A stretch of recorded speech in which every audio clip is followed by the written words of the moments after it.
When my husband died, I thought grief would be my hardest battle. I was wrong. His mother made sure I was erased from his will, as if I'd never been part of his life. Everyone told me to let it go, to stay quiet and keep my dignity. So I did, but not before giving her the show she'd been dying to see. When the lawyer slid that thin, cream-colored envelope across the table, I already knew what it was. It wasn't the letterhead that gave it away. It was the look in my mother-in-law's eyes. Cold. Satisfied.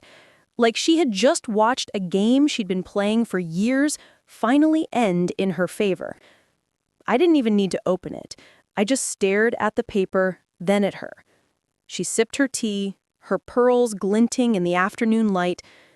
"Robert wanted it this way," she said softly, as if my husband's ghost were sitting right beside her, nodding. But Robert had been gone for barely 3 weeks, and I knew, deep in my bones, that whatever was written in that will wasn't his doing. That was the day I learned grief doesn't always come dressed in black. Sometimes it wears perfume, pearls, and a smile that never reaches the eyes. Before all this, my life was simple. Not perfect, but simple. Robert and I met at a church fundraiser. He was charming, in that gentle, old-fashioned way. The kind of man who opened doors, remembered birthdays, and called his mother every Sunday. I used to think that last part was sweet. When we got married, I imagined holidays filled with laughter, dinners that smelled of rosemary and roasted chicken, maybe children running down hallways. Instead, what I got was a constant performance, one that always ended with my mother-in-law, Margaret, in the spotlight. From the moment I walked into her house as Robert's fiancée, I could feel her measuring me. Her smile was polite but tight, her compliments laced with quiet judgment. "Oh, you're a teacher," she said that first day, setting her cup down a little too firmly. "How noble." I told myself she just needed time, that she'd come around once she saw how happy her son was. But even after 10 years of marriage, I could still feel her presence in every corner of our lives. She lived 2 streets away, close enough to drop by, far enough that I couldn't easily stop her. She had a key to our house, a gift from Robert before we married. He said, "just in case." It wasn't unusual to come home from work and find her rearranging my living room or tidying the kitchen. "Robert likes things a certain way," she'd remind me, running a manicured finger along the countertop. I took everything in me to not snap back. Over time, I learned to choose my battles. I'd smile, let her criticize my cooking, my clothes, my family. Robert would always say, "She means well." But she didn't, and I think he knew it. He just couldn't admit it, not to himself, not to me. Still, we had each other, and in the quiet moments, Sunday mornings with coffee on the porch, or nights when the world felt small and safe, I felt lucky. Then Robert got sick. It started with fatigue, then the headaches, the hospital visits, the diagnosis we tried to outrun, pancreatic cancer. Margaret moved in the very next week. She said it was to help, but it felt more like a takeover. Suddenly, she was the one talking to the doctors, organizing medications, answering calls. Whenever I tried to speak, she'd cut in. "She doesn't understand, doctor. I'll handle it." I wanted to scream, but I didn't.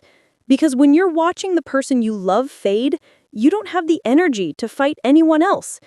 I stayed up every night by his side, feeding him soup, reading him his favorite poems, holding his hand through pain that no words could ease. She was there too, always with that same disapproving look, as if I wasn't doing enough, or doing too much, or doing it wrong. And then one night, Robert whispered something that still echoes in my head. He said, "Promise me you'll take care of Mom when I'm gone."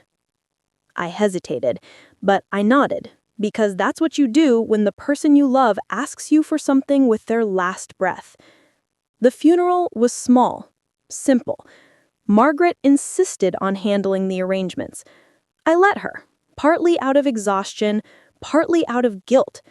She gave a eulogy that was more about herself than her son. She said, "Robert was the best of us. He learned everything good from his mother." I stood there, holding the folded program, my name printed beside his as beloved wife, and yet, as she spoke, I felt invisible. Afterwards, people came up to her, not me, offering condolences, compliments, admiration. She thrived in that attention, like grief was a stage she'd waited her all life to stand on. When the guests left and silence filled the house, she turned to me and said, "We'll need to discuss the estate soon. Robert wouldn't want any confusion." Her words were gentle. Her eyes weren't. 3 weeks later, the will was read. I sat across from her, from the lawyer, from the executor Robert had chosen years ago, a family friend named Mr. Lambert. When he began reading, I already knew what was coming. Robert's life insurance, savings, and property, everything, was to be placed in a trust under Margaret's management for the benefit of the family. I wasn't named anywhere as a beneficiary. Not once. Margaret folded her hands in her lap and smiled faintly. She repeated, "Robert wanted it this way." I said nothing. I just felt the air leave the room. I thought of all the nights I'd spent awake beside his hospital bed, the bills I'd paid, the sacrifices I'd made, the promises I'd kept. And for a moment, I wanted to cry. But something inside me, something stronger than sadness, kept me still.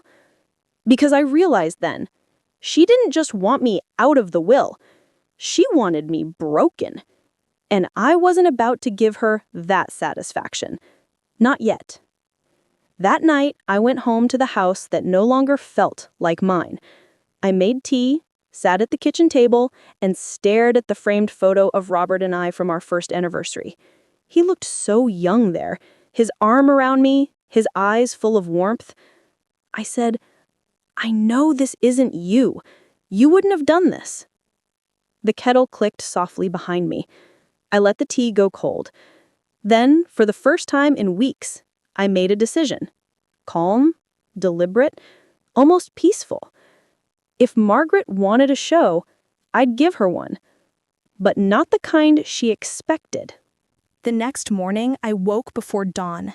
The house was so quiet, it almost hurt. You don't realize how much space one person's breathing takes up until it's gone. I made coffee, the same brand Robert used to love, and stared at the condensation gathering on the window pane. That's when I decided I wouldn't just accept what she'd done. I wasn't after revenge, not exactly. I wanted truth. I wanted people to see her for who she really was. Because Margaret had built an image, polished, graceful, benevolent. To the community, she was the widow who'd lost her only son. The woman of faith who still volunteered every Thursday at the church pantry. But behind closed doors, she was something else. She was a puppeteer. And for years, Robert and I had been her marionettes. I started small. First, I went through Robert's old study. It had been locked since the day he died, but I still had a spare key. The air inside smelled of dust and old cedar. His notebooks were stacked neatly beside the desk, the pens still resting on the last page he'd written. I don't know what I was looking for. Maybe proof that the will had been altered, or a sign that he'd tried to protect me. What I found instead were folders, lots of them. Medical papers, bank statements, and letters, most addressed to Margaret. At first, it didn't seem unusual. She had been helping with his finances toward the end. But then I noticed the dates. Some of the documents went back years, long before he got sick. One in particular made my stomach turn. It was a draft of an older will, dated 6 years ago. Back then, I was listed as the sole beneficiary. The next page was marked revision, and in a different handwriting, hers, I saw notes in the margins. Consider trust management. Discuss property division with me before finalizing. It wasn't proof of forgery, but it was close enough to confirm what I'd always felt. She'd been planning this for a long time. That night, I couldn't sleep. Every sound in the house felt amplified. The tick of the wall clock, the hum of the refrigerator, the faint creak of wood in the hallway.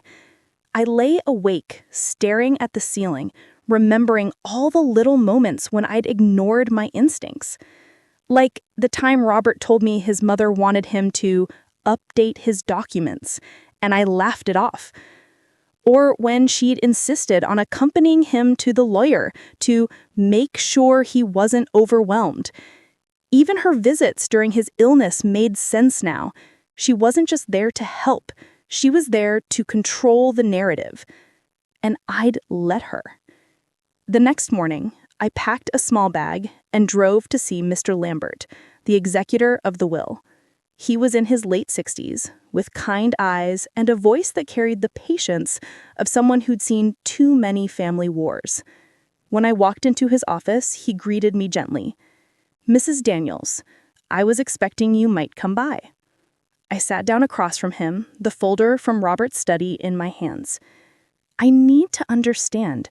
Did my husband really leave me nothing, or was someone standing over his shoulder when he did? He sighed and leaned back. "I can't say much beyond what's on record, but I'll tell you this. Your husband was a good man, and sometimes good men make decisions under influence." I studied his face. His influence. He didn't answer, but the silence said enough. He added, "There were drafts, several of them.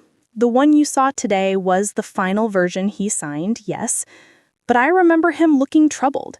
He asked if a trust could be revised later, and I said it could. He didn't say why." My hands tightened around the folder. She got to him before I could. "Maybe," he said softly, "but the truth has a way of surfacing, even when people try to bury it." When I left his office, the autumn wind felt colder than usual. I stood in the parking lot, my hair whipping against my face, thinking about what he said. The truth has a way of surfacing. If that was true, then I needed to help it rise. I started documenting everything. Every conversation, every old message, every visit from her. When she came by to check on the house, I'd keep my phone recording in my pocket. She'd stroll through the kitchen, inspecting the drawers like a queen in her domain. "You should start looking for a smaller place, dear. This house has too many memories for you." I smiled. "You're right, but for now, I think Robert would want me here." Her eyes flashed. "Robert would want peace, and I can't have that knowing you're here clinging to what isn't yours anymore." The way she said yours, like it was poison on her tongue, told me everything I needed to know. She wasn't mourning her son. She was erasing me. Weeks passed. I kept my distance, let her believe she'd won. At church, she carried herself like a grieving saint. People whispered about how strong she was, how kind it was for her to keep me in the family home while I found my footing. They didn't know that she was already speaking to realtors behind my back. One of them accidentally called the house one evening. I answered, expecting a telemarketer. "Mrs. Daniels, I'm calling to confirm our appointment tomorrow to assess the property's value." I froze. "What appointment?" A pause. Then, "Oh, I'm sorry, Mrs. Margaret Daniels scheduled it. She said she was the current owner." I felt something inside me snap. Not in anger, but in clarity. Margaret wasn't going to stop. And if she wanted a show, it was time for her to take center stage. That night, I wrote a letter to every member of Robert's extended family. Cousins, aunts, even the pastor who officiated our wedding. I didn't accuse her outright. I simply told the truth, that Robert had changed his will under questionable circumstances, and that his own drafts told a different story, and that I was stepping back, not out of defeat, but to let the truth reveal itself. Then I included copies of the documents I'd found, signed it, and sealed each envelope by hand. No drama, no threats, just quiet honesty. Because sometimes the loudest sound is silence, especially when it's filled with truth. The next Sunday at church, the whisper started. I felt the eyes before I saw them, the way people paused mid-conversation when Margaret entered, the way her confident stride faltered just slightly under their stares. She smiled, of course, that practiced, perfect smile, but her eyes darted around, uneasy. I sat 3 pews behind her, calm, composed. For once, she wasn't the only one who knew the script. That afternoon, my phone buzzed. It was Mr. Lambert. Mrs. Daniels, I've been contacted by 2 of Robert's cousins. They're asking about the will. I took a slow breath. And what will you tell them? He said, the truth, and that we'll be reviewing the circumstances of the signing. For the first time in months, I felt something close to relief. The show had begun, and she was finally under the light. By Monday morning, the silence around Margaret began to crack. It started with the phone calls she couldn't avoid. Cousin Ruth, the family's unofficial historian, called her first. Then Pastor James. Then her late husband's brother, Uncle Peter, who was as blunt as they came. By midweek, she stopped answering altogether. I didn't take joy in it. Not really. But I won't lie. There was a strange kind of justice in watching truth unsettle the person who had spent years controlling every story around her. She'd built a reputation so pristine that people almost worshipped her. And now, just the hint of deceit was enough to shake that image. Still, I didn't want to humiliate her. That wasn't the point. I wanted her to face herself, to see the damage she'd done. But pride runs deep in people like Margaret. And when pride feels cornered, it doesn't apologize, it attacks. She showed up at my door 2 days later. It was early evening. The sky had just turned the color of wet ash, and rain tapped against the window panes. When I opened the door, she stood there, pearls on, coat perfectly pressed, but her lipstick smudged just slightly. That alone told me she wasn't in control anymore. "May I come in?" she asked, voice tight. I nodded. Of course. She walked in, taking in the familiar space like she was assessing damage. The air between us felt heavy. Old resentment, unspoken words, grief that neither of us had learned how to handle. She began carefully. "I hear that you've been writing letters." "I have," I said evenly. "To family?" "Yes." Her eyes flashed. "You had no right." "I had every right. It was my life too, Margaret. My husband, my home, my future." She clenched her jaw. "You think this is about money?" I smiled faintly. "No, I think it's about control. And maybe guilt." She looked like I'd slapped her.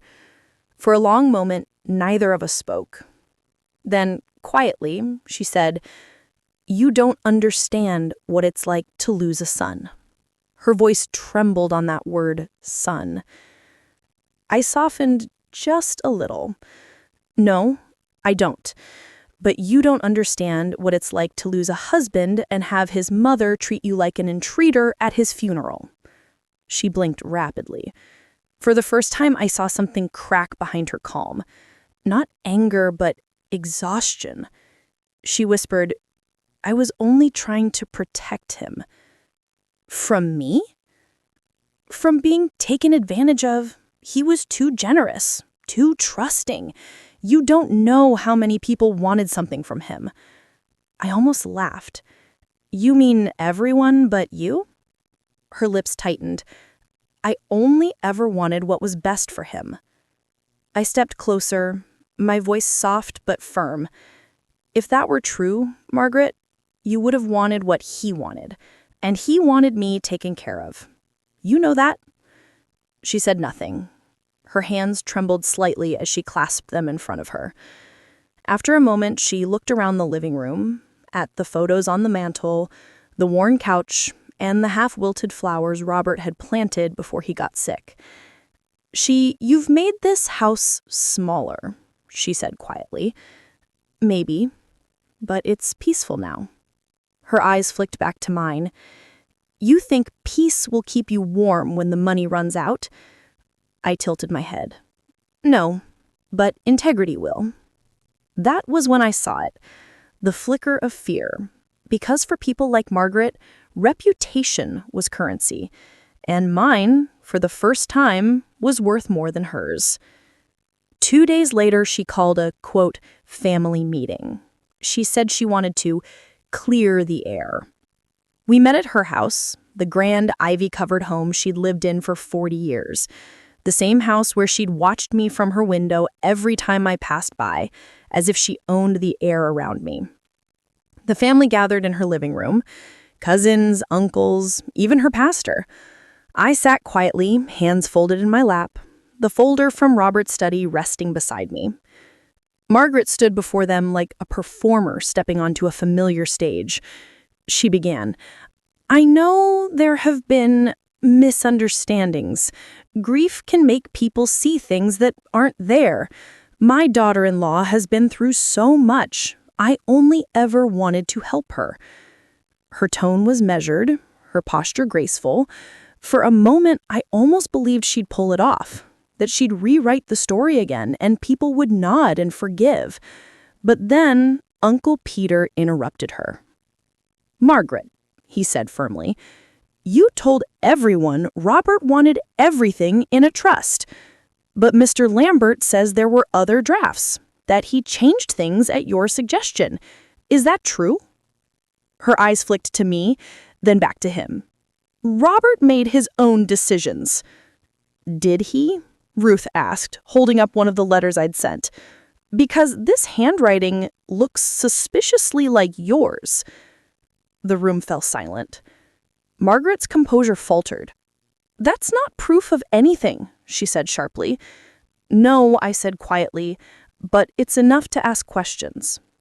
Mr. Lambert, who had agreed to mediate, cleared his throat. Given these concerns, I've decided to initiate a review of the will's signing process. Until then, all asset transfers are on hold. Margaret's face drained of color. Her eyes darted to me, searching, pleading, furious all at once. This is what you wanted, she whispered. To ruin me. I shook my head. No, Margaret. This is what you wanted. A performance. I just gave you the audience. When the meeting ended, people left in silence. I stayed behind for a moment, staring at the portraits on her walls. Generations of Daniels staring down from their gilded frames. She sat on the couch, her hand shaking slightly, the weight of years of control slipping through her fingertips. I felt no victory in it, just a quiet ache. Because underneath all the resentment, I knew she wasn't just cruel, she was scared. Scared of being alone, scared of losing the only identity she'd ever known, Robert's mother. As I walked out the door, she called after me. What happens now? She asked softly. I turned back. Now, Margaret, we live with the truth. Both of us. That night, I packed the rest of my things, not because I had to, but because I wanted to. The house had been filled with memories, both beautiful and painful, but it no longer felt like a cage. It felt like closure. I stood at the doorway, looked back one last time, and whispered, "Thank you, Robert, for teaching me that love doesn't end. It just changes form." Then I locked the door behind me and left the key on the counter. For the first time in a long time, the night air didn't feel cold. It felt clean. When I moved into my new place, it was small, just 2 rooms above a quiet cafe that smelled of cinnamon and old wood. The first few nights were strange. I'd wake up expecting to hear Robert's breathing beside me, or the low hum of the dishwasher he used to forget to turn off. Instead, there was only the faint sound of the city, distant traffic, an occasional bark of a dog, the clink of a coffee cup downstairs. It was lonely, but it was honest. I started working again, a modest job at the local library, cataloging books, helping children with their reading assignments, breathing in the scent of old paper and dust. There was something grounding about it. Books don't lie. They tell you what's inside, even if it hurts. At night, I'd write in a notebook, not about Margaret, not about the inheritance, but about healing, what it means to start over, what it means to choose peace over power. And slowly, the ache began to soften. The legal process took months. The will was examined, the signatures verified, and though no outright fraud was proven, the solicitor acknowledged something important. The influence was excessive, he said carefully, avoiding eye contact. I knew what that meant. He couldn't undo the past, but he could make a recommendation. After long discussions and more family meetings, the family agreed to reallocate part of Robert's estate, a trust fund in my name. Nothing lavish, just enough to live modestly and comfortably. Margaret didn't fight it this time. She simply sat in silence, hands folded, eyes cast down. She'd stopped wearing her pearls. After the meeting, she approached me in the corridor. "I didn't do it to hurt you," she said softly. "I know," I replied. "You did it because you didn't know how to let go." She looked up at me then, really looked. And for a fleeting second, I saw the woman she might have been, before grief hardened her. "I miss him," she whispered. "So do I," I said. "Every day." For the first time, we stepped together in silence, not as enemies, but as two women who loved the same man in different ways. Months passed. The house, the big family house, was eventually sold. Margaret moved into a smaller place near the coast, close to her sister. She sent me a Christmas card that year. No apology, no long message, just a line that said, "I hope you're doing well." It was enough. I sent one back, with a picture of the little library where I now worked. Sometimes I'd run into family at the market. They'd stop to chat, a little sheepish at first, then warm up once they realized I wasn't holding grudges. "Margaret's mellowed out a lot, Ruth," told me one morning as we picked through peaches at the fruit stall. "Guess she finally learned she can't control everything." I smiled softly. "None of us can." She gave me a knowing look. "Still, you handled her better than most would have. Quiet revenge, that's what I call it." I laughed softly. "No, Ruth, not revenge. Just truth, with the volume turned up." One spring afternoon, about a year after everything, I drove to the cemetery. The wind was cool, carrying the faint scent of lilacs. I stood by Robert's grave for a long time, brushing dust off the stone, tracing his name with my fingertips. "I did it, love," I murmured. "I let go." A bird landed on the headstone then, small, brown, trembling slightly in the breeze. I smiled. "I know you'd tell me to stop looking back." The bird chirped once, then flew off. I watched it disappear into the sky and whispered, "I'm finally listening." Later that summer, something unexpected happened. The cafe downstairs from my apartment went up for sale. The owner, an elderly man named George, was retiring and wanted to leave it to someone who'd take care of it. I'd saved enough from my modest inheritance to make an offer. 3 months later, I had the keys. I renamed it Robbie's Table. Not for sentimentality, but because Robert always said that every story worth telling started around a table. The first morning I opened, the air smelled of coffee and possibility. A few regulars wandered in, an old couple, a mother with her toddler, a man reading the paper. As I poured their drinks, I realized something simple but profound. I had built something of my own. No inheritance, no interference, just quiet, honest work. A few weeks later, Margaret came by. I didn't expect it. She looked older but softer somehow. Less armor, more humanity. She said, "I know," replied the cafe owner. She tethered her gaze to the work. The good women always find something to fix. I smiled, "And I hope you're doing well." She told me about her new life, volunteering at the church, tending to her sister's garden. Nothing dramatic, just the simplicity of days finally free from control. When she stood to leave, she paused at the door. "Thank you," she said softly, "for not destroying me when you could have." I shook my head. "That was never my goal, Margaret. I just wanted to be seen." She nodded, eyes full of quiet regret. "Then I hope you know, I see you now." That night, after closing, I sat by the window of the cafe. Lights dim, the hum of the refrigerator the only sound. Outside, the streetlights glowed, casting soft halos on the wet pavement. I thought about everything that had happened.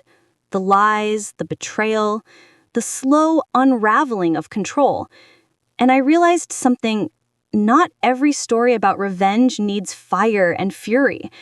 Sometimes the quietest truth burns slowest, but deepest. A year later, I found peace in places I never thought to look. Not in the documents, or in the court hearings, or even in the justice others said I won.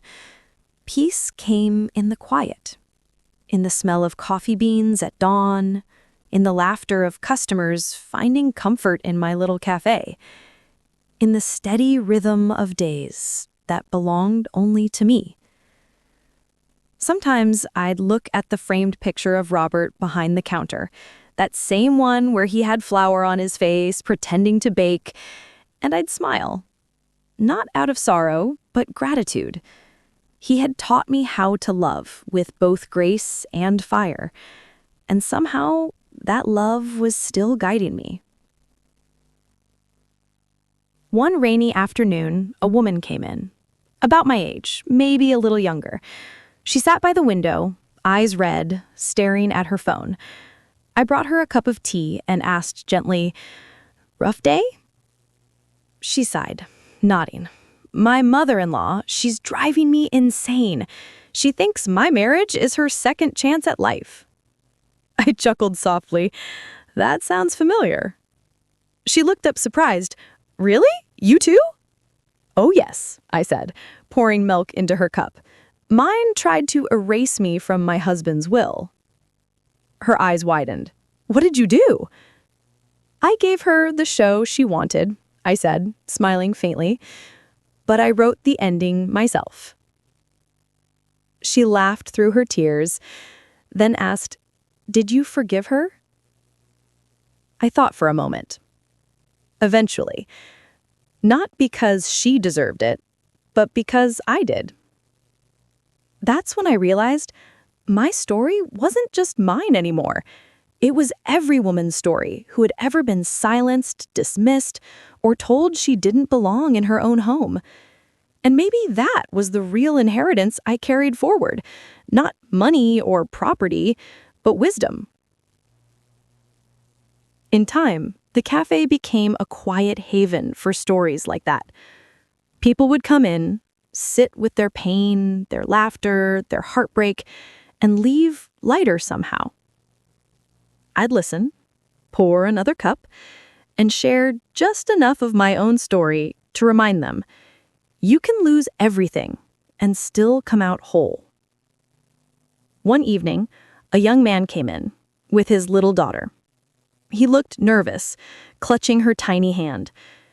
"She's starting school tomorrow," he said shyly. "Her mom passed away last year. We used to come here sometimes." I smiled gently and crouched down to the girl's level. "Your mom must have been really special."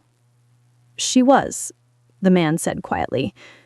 She said this place felt like home.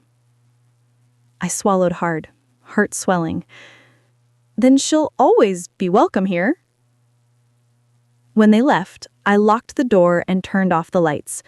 The cafe was silent again, bathed in the golden glow of the street lamps outside. And I thought, this right here is what healing looks like. It's not forgetting. It's transforming pain into something that feeds others. One Sunday, I visited Margaret again. She was sitting on the porch of her little seaside home, wearing a shawl, looking out at the waves. She said, "You came," softly, when she saw me. I said, "I promised I would." We sat together, watching the tide roll in. For a long while, neither of us spoke. Finally, she said, "You know, I thought I was protecting Robert. That's why I pushed you away. I thought if I controlled everything, I could keep him close, even after he was gone." I looked at her, really looked at her. The lines on her face, the way her hands trembled slightly as she held her tea. I said, "I understand, but love doesn't survive in control. It survives in trust." She nodded slowly. "I learned that too late." I said softly, "No, you learned it just in time to tell me." She smiled then, the kind of smile that carried both apology and peace. When I drove away that afternoon, I didn't feel triumphant. I felt light. Because closure isn't about winning. It's about releasing what you no longer need to carry.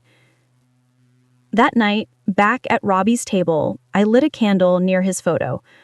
Not for mourning, but for memory. I said, "Thank you for everything you taught me, even through the pain." The flame flickered, steady and warm, and I knew he'd be proud. Audience reflection or closing monologue. Sometimes life doesn't give you the justice you expect. It gives you the one you create with your own hands. I lost the house, the inheritance, and for a while, I thought I lost myself too. But I gained something far more valuable. Freedom. The kind that doesn't come from winning a fight, but from knowing when to walk away. If you've ever been betrayed by family or pushed out of something you helped build, remember this. You don't need to scream to be heard. You just need to stand in your truth long enough for silence to do the talking. Because one day they'll look back and realize you didn't need the will to prove your worth. You were always the legacy. Would you have done what I did? Tell me in the comments below. And if my story spoke to you, don't forget to subscribe. Sometimes healing begins in the stories we share.